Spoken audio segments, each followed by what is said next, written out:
আমার দাদাবাড়ির সবাইও আমার মামাদেরকে দেখতে পারে না। আমার মামাদের অবস্থাও সবই ভালো আলহামদুলিল্লাহ। 2020 সাল, আমি অনেক বেশি কান্না করতাম। হে আল্লাহ, এখান থেকে বের হতে চাই। অবশেষে আমি অনেক কষ্ট করে ওখান থেকে বের হতে পারি। ঢাকা থেকে আমি চলে আসি আমার দাদা বাড়িতে। আসার পরে আমার ফুপুরা আমাকে অনেক ভালোবাসে। আমার দাদা তো আমাকে চোখে হারায়। সবকিছু মিলিয়ে দিন ভালোই যাচ্ছে। বেশ কিছুদিন আমি আমার দাদা বাড়িতে ছিলাম। আস্তে আস্তে আমার ফুপুদের সাথে আমার সম্পর্ক খারাপ হতে থাকে। এবার তারাও আমাকে আর সহ্য করতে পারছে না। আমার দাদার চোখেও তারা আমাকে খারাপ করে দেয়। আমি কাজ করি না, খাওয়া দাওয়া করি না ঠিক মতো, এই সব আর কি।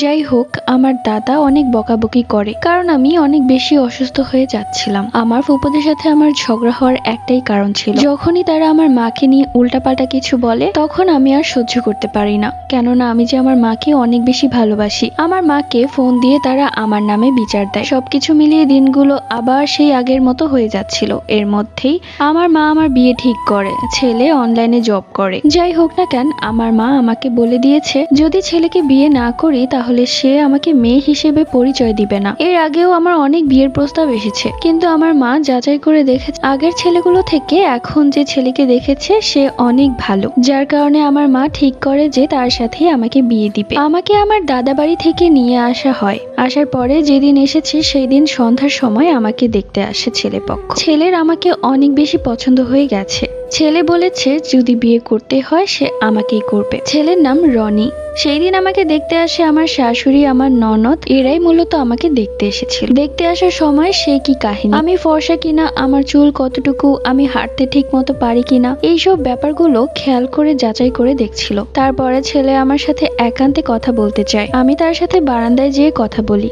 সে আমাকে বলে, আমাকে কি আপনার ভালো লেগেছে? আমি চুপ ছিলাম, কোনো কথা বলিনি। সে আবারও বলল, আমার কিন্তু আপনাকে অনেক বেশি ভালো লেগেছে। যদি বিয়ে করি তাহলে আপনাকেই করব, তা না হলে কাউকেই করব না। আমি তখন তার মুখের দিকে তাকালাম প্রথমবারের মতো। তখন আমি তাকে একটা কথাই বললাম, আমার মা যদি আপনাকে পছন্দ করে তাহলে আপনাকে বিয়ে করতে আমার কোনো আপত্তি নেই। যাই হোক, এর কিছুদিন পরে ছোটখাটো একটা আয়োজনে আমাদের বিয়ে হলো। এরপর থেকে শুরু হলো আমার জীবনের দ্বিতীয় অধ্যায়। আমি কখনো ভাবতেও পারিনি যে আমার জীবনে এমন একটা দিন আসবে, যে দিনগুলো ফেলে আসা দিনের চেয়েও আরো ভয়ঙ্কর হতে যাচ্ছে।